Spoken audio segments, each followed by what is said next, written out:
Merci d'être fidèle à nos programmes. Bonsoir et bienvenue sur ITV dans l'actualité de ce lundi. Le sucre toujours aussi difficile à trouver. L'association des commerçants et industriels du Sénégal des douanes et évoque un chamboulement à l'étranger. Ils se disent aussi victimes de la situation. Les inondations, plusieurs centaines de familles toujours en attente de solutions concrètes. Immersion dans ce journal dans une maison remplie d'eau de pluie au moment où une enquête parlementaire sur les fonds alloués aux inondations est fortement réclamée. Le plaidoyer du député Théodore Monteil à suivre. La journée internationale des disparus célébrée ce lundi 30 août. Notre reportage du jour s'intéresse alors au phénomène de plus en plus fréquent au Sénégal. Même s'il n'y a pas encore de chiffres officiels, des avis de recherche sont lancés au quotidien.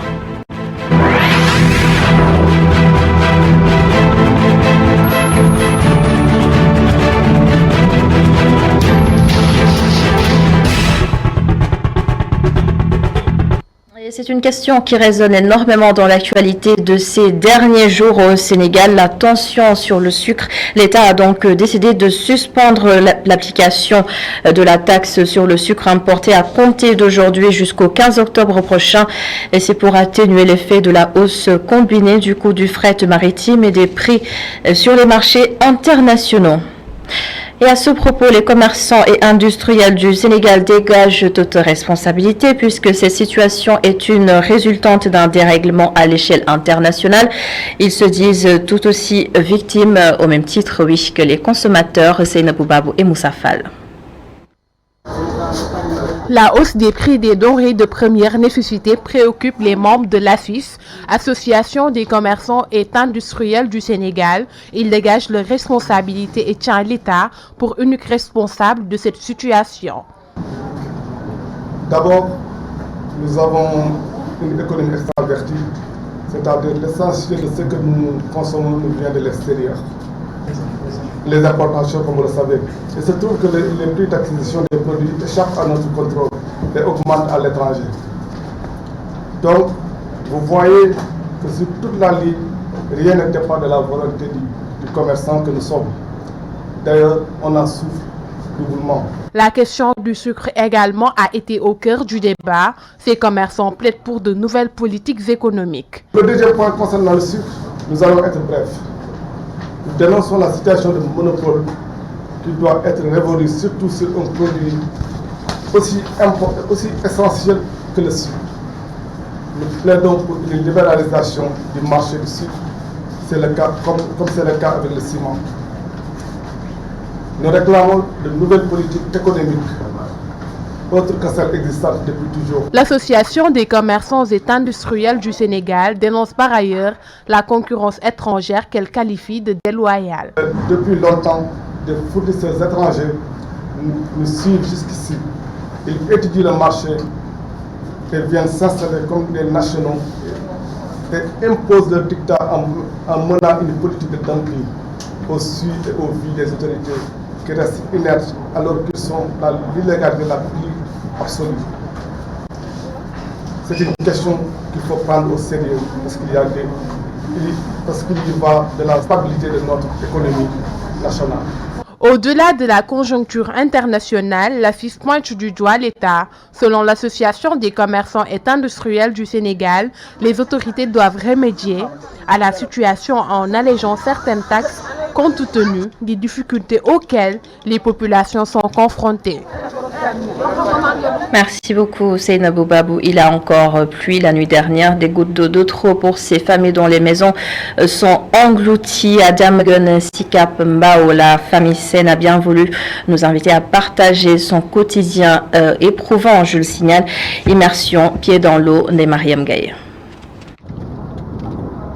Jamgan Sikambao patauge et ne respire plus. Le quartier Babacar Diouf est sous le dictat des eaux. Babacar, chef de famille des Seines, semble déboussolé. Il cherche désespérément depuis plusieurs semaines à déménager pour éloigner sa famille du calvaire. Même s'il y a tonnerre, j'ai peur que le toit s'affaisse sur nous. Quand il pleut, tu as l'impression que c'est un robinet qui coule dans la chambre. Tous ces temps-ci, je suis à la recherche de loyer. Je peux même te montrer l'argent, 200 000. Mais le problème, c'est que tu n'en trouves pas. Un calvaire qui continue et qui risque de mettre la vie des enfants en danger, selon cette mère. Tu vois, ici, les enfants viennent jouer. Et c'est pas sûr. Ce sont les charrettes et les voitures qui ont gâté toutes les rues. Vraiment, nous sommes fatigués et nous voulons sérieusement des canaux d'évacuation.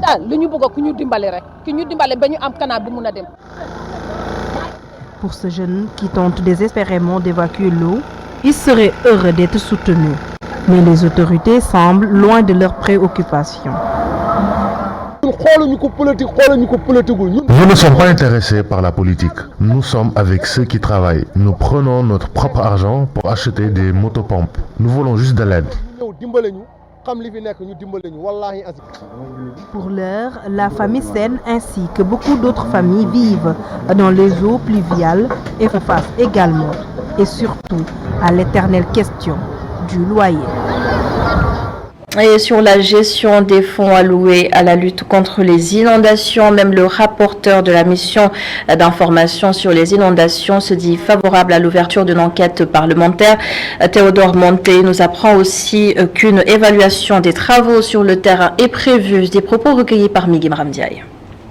Une enquête parlementaire est toujours utile parce que ça permet de situer les responsabilités. Parce que la mission d'information, encore une fois, est une mission qui doit aller recueillir des informations et le mettre à la disposition des députés. Il appartient maintenant aux Sénégalais de demander la mise en place d'une commission d'enquête à travers leur mandataire au niveau de l'Assemblée nationale. Donc si des députés se lèvent pour demander la mise en place d'une commission d'enquête pour situer les responsabilités, ce serait une très bonne chose. On a fini notre travail.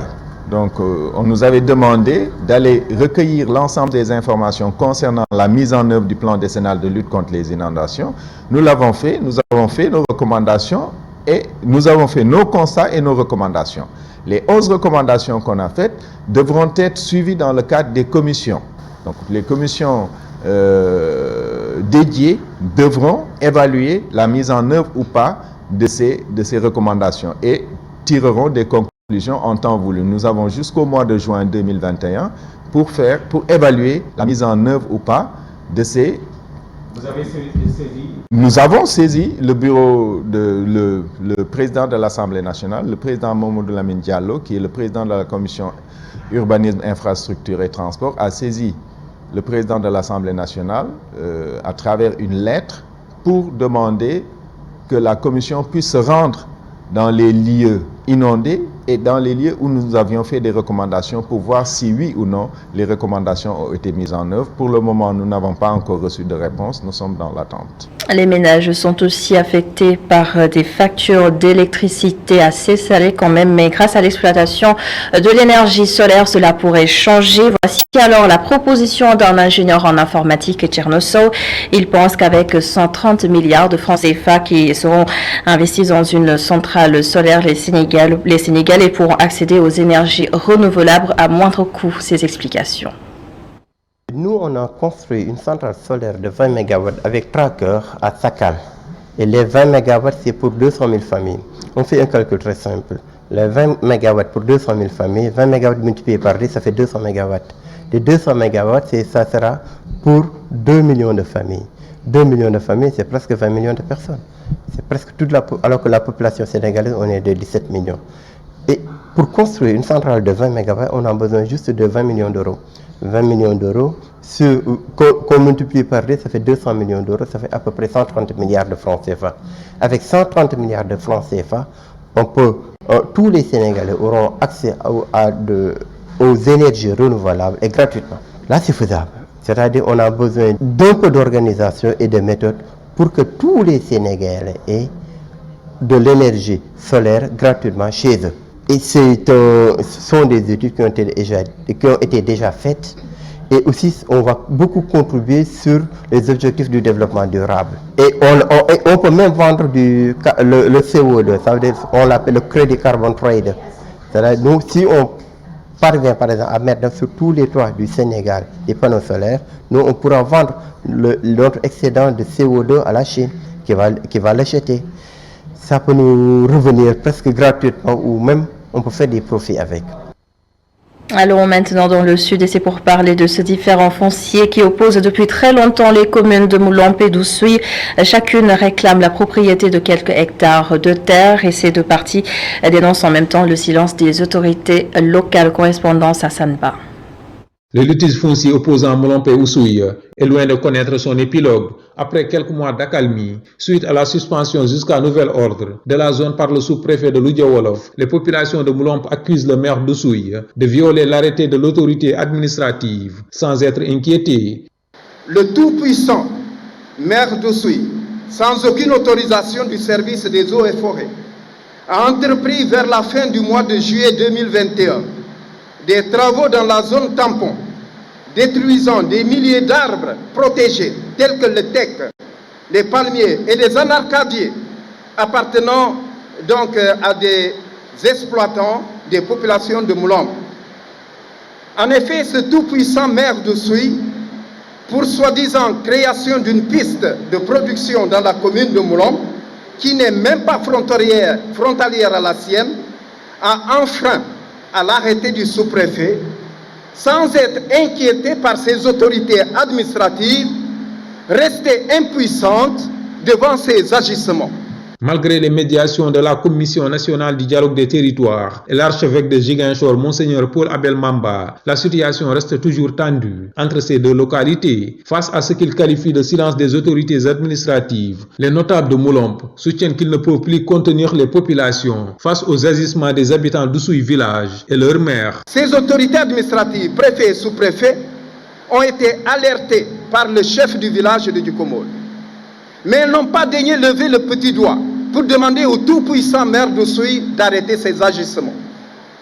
Compte tenu de tous ces faits, nous tenons à prendre à témoin les bonnes volontés qui se sont proposées pour assurer une médiation. Nous voulons parler du clergé de Ziguinchor et de la CNDT et que nous saluons au passage pour l'excellent travail qu'elles ont abattu dans la recherche d'une issue heureuse à ce problème. En même temps, nous voulons attirer l'attention des autorités administratives pour les mettre devant leurs responsabilités. Elles seront comptables de tout ce qui pourrait advenir dans le cadre de ce problème. Accusé de mettre de l'huile sur le feu, le maire d'Oussouye n'a pas voulu apporter une réponse à ces accusations. Et c'est désormais un vieux souvenir à Podor, l'accès à l'état civil et grâce au PUMA, le programme d'urgence de modernisation des axes et territoires frontaliers. Plusieurs centaines de personnes ont pu bénéficier des audiences foraines pour régler leurs problèmes d'identité. Correspondance Momar Alesnian avec Mokhtar Sek.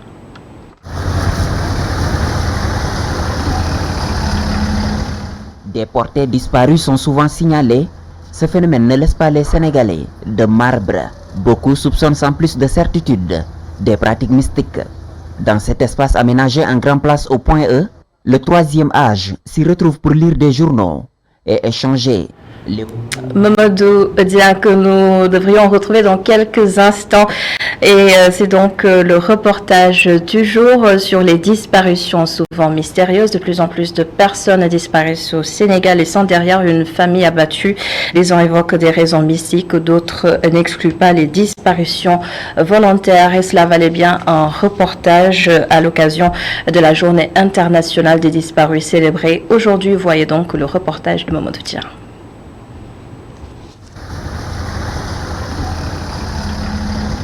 Des portées disparues sont souvent signalées. Ce phénomène ne laisse pas les Sénégalais de marbre. Beaucoup soupçonnent sans plus de certitude des pratiques mystiques. Dans cet espace aménagé en grande place au point E, le troisième âge s'y retrouve pour lire des journaux et échanger. Léopold Mbaye estime que certaines disparitions sont synonymes de démission socialiste. Pour moi, le phénomène là, vraiment, c'est pas normal quoi. Pas normal de partir comme ça sans avertir, des trucs comme ça. C'est un peu de découragement quoi pour moi. C'est pas mystique, ce n'est rien, c'est un peu de découragement. Ay joué 4 films lañ C'est un scénario qu'elles écrivent juste pour se faire plaisir. Ces personnes suivent leur instinct ou peut-être elles ont d'autres projets. À côté, Mami Seck penche pour l'explication mystique. L'Afrique a ses mystères, comme nous l'Afrique a ses mystères. L'Afrique a ses mystères. C'est parfois des pratiques mystiques issues d'un tiraillement. Ça précède notre naissance. Et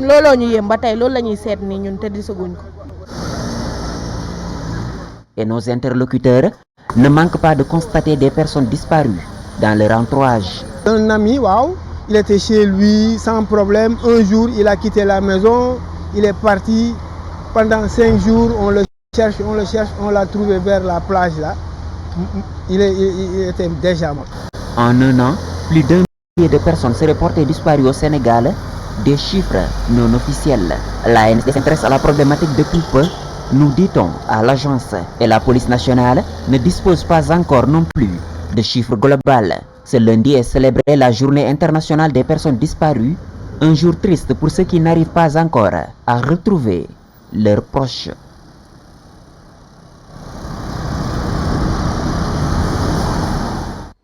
Le reste de l'actualité consacrée à l'accès à l'état civil, je disais tout à l'heure, c'est désormais un vieux souvenir dans le Nord, à Podor précisément.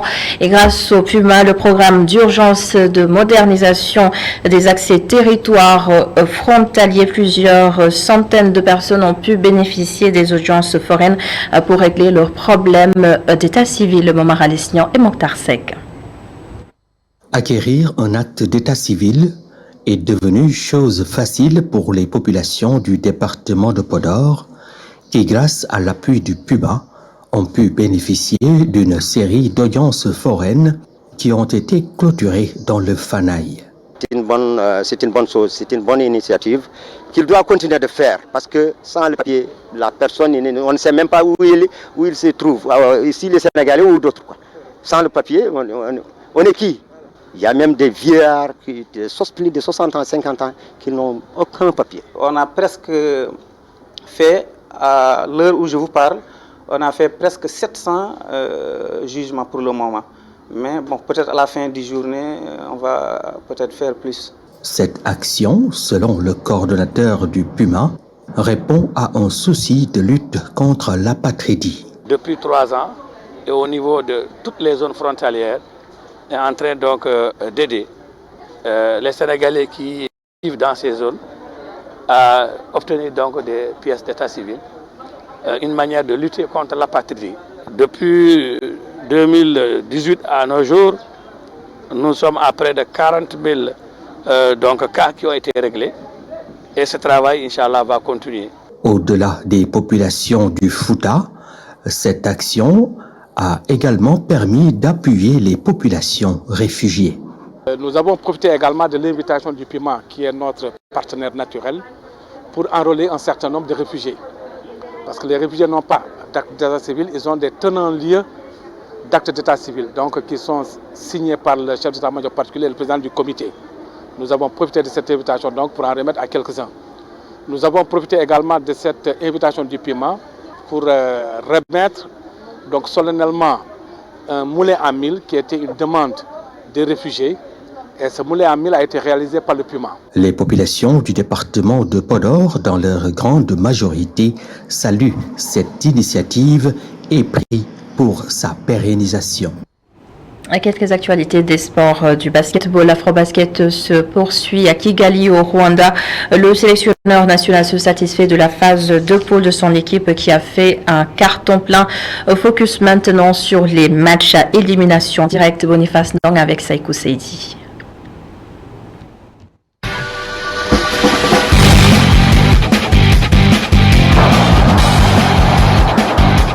Je pense une première phase satisfaisante.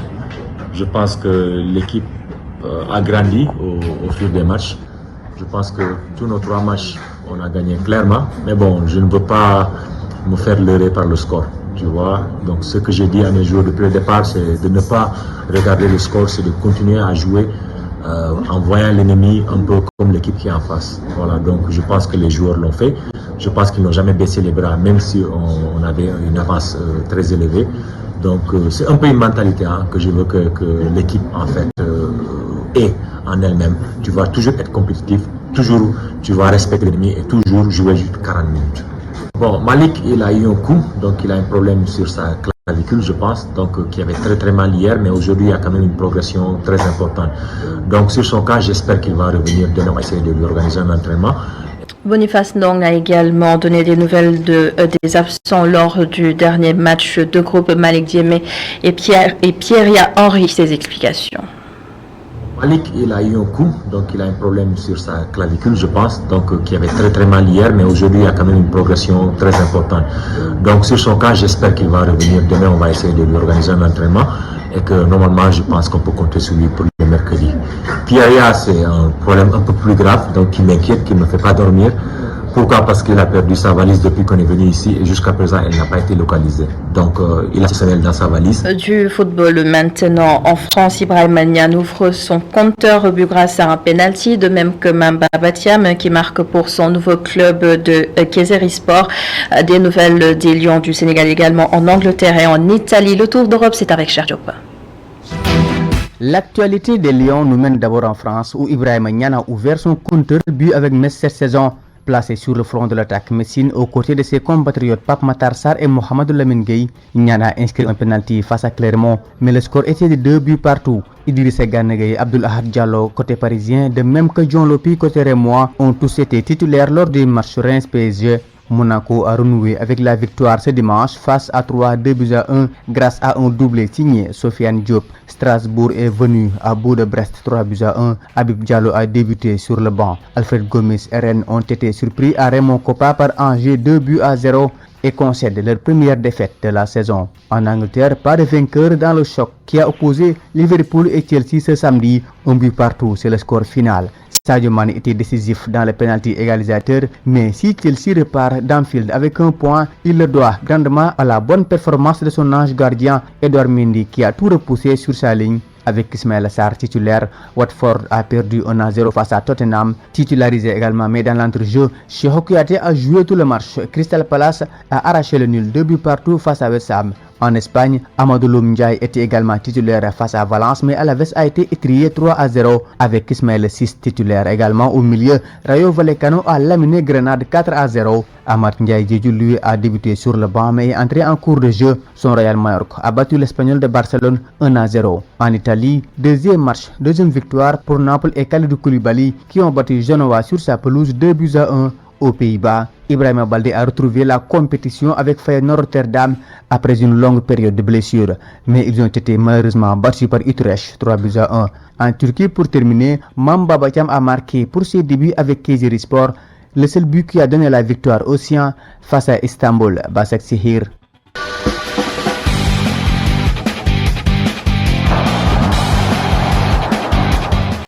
Et c'est la fin de ce journal. Merci de l'avoir suivi. Merci à l'ensemble des équipes en régie et bonne suite des programmes sur ITV.